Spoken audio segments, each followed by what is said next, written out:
अब पार्षद भी कर रहे हैं नशे के खिलाफ लोगों को जागरूक। जयपुर के पहाड़गंज में नशे के खिलाफ जागरूकता अभियान में शामिल हुए कई पार्षदगण और नशे के खिलाफ लोगों को किया जागरूक। पत्रकार जहीरुद्दीन ने करवाया सम्मान समारोह। देखिए, इस बात से मैं पूरी तरह सहमत हूँ कि रामगंज, गलता गेट, सुभाष चौक, इन क्षेत्रों में नशे का कारोबार ज़्यादा है कंपैरेटिवली शहर के अन्य हिस्सों के।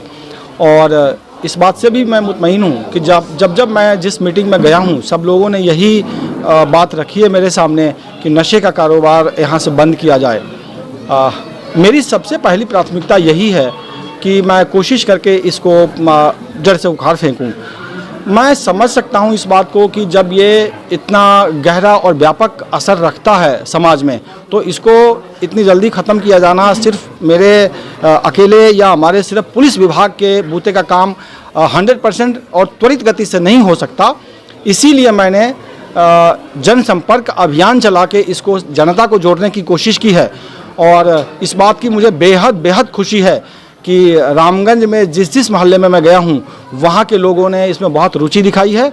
और अगर इसी तरीके से लोग बाग मेरा साथ देते रहे तो मुझे उम्मीद है कि बहुत जल्दी ही हम इस पर काबू पा लेंगे। प्रावधान और कानून के तहत ही सारी कार्रवाई होती है। किसी व्यक्ति को पकड़ना और उसके खिलाफ केस बनाकर भेजना मेरा कार्य है, मेरा काम है।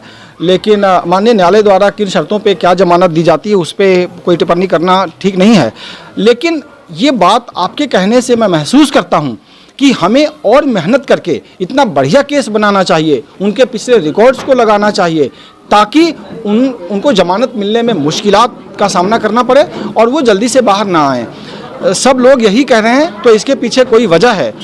एक बात मैं और आश्वस्त करना चाहूँगा आपके माध्यम से सभी लोगों को कि यदि ऐसा कोई उनके मामला संज्ञान में आता है कि कोई जेल से छूट के आके कहता है कि मेरा क्या हुआ, तो प्लीज़ हमें रिपोर्ट करिए। हम उसके खिलाफ विधिक प्रावधानों के तहत कार्रवाई करेंगे और कोशिश करेंगे कि उसकी जमानत कैंसिल की जाए। सर, रामगंज इलाके में गोटा फैक्ट्री मीणों के मोहल्ले के अंदर स्मैक वगैरह कुछ ज़्यादा बिक रही है, वहाँ भी आप एक बार इसको चेक कराएं।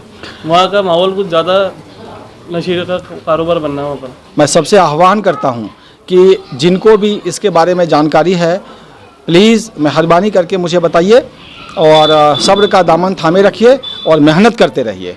इसमें अकेले बूते कोई कुछ नहीं करता। जैसा कि बहुत सी कॉलोनियों से मुझे, गलता गेट क्षेत्र में भी कई कॉलोनी से मुझे बहुत कोऑपरेशन मिला है। मैं उम्मीद करता हूं कि सब जगह से मुझे सहयोग मिलेगा। और जिन जिन क्षेत्रों में को हमने चिन्हित किया है, उसमें से आपने जो भी पूछा है वो नाम भी हैं और निश्चित रूप से उस पर काम करेंगे। सर, एक सवाल है, आपका एक वीडियो अभी वायरल हुआ था और वो चेतावनी हमने लोगों ने वो न्यूज़ बतौर लगाया भी, शायद आपके पास पहुंचा भी होगा। तो ये चेतावनी देने से ऐसा नहीं कि वो लोग पहले से ही सतर्क हो जाएं और आपका कार्य अधूरा रह जाए? देखिए, मुझे इस बात से कोई मतलब नहीं है और मैं कतई इस बात की चिंता नहीं करता हूं कि मेरी चेतावनी से वो क्या समझते हैं। और मेरी चेतावनी महज चेतावनी नहीं है। फिर मैं आपको दोहरा रहा हूं, जब तक मैं रामगंज में हूं, ये चेतावनी धरती पे साकार होकर आपको दिखेगा।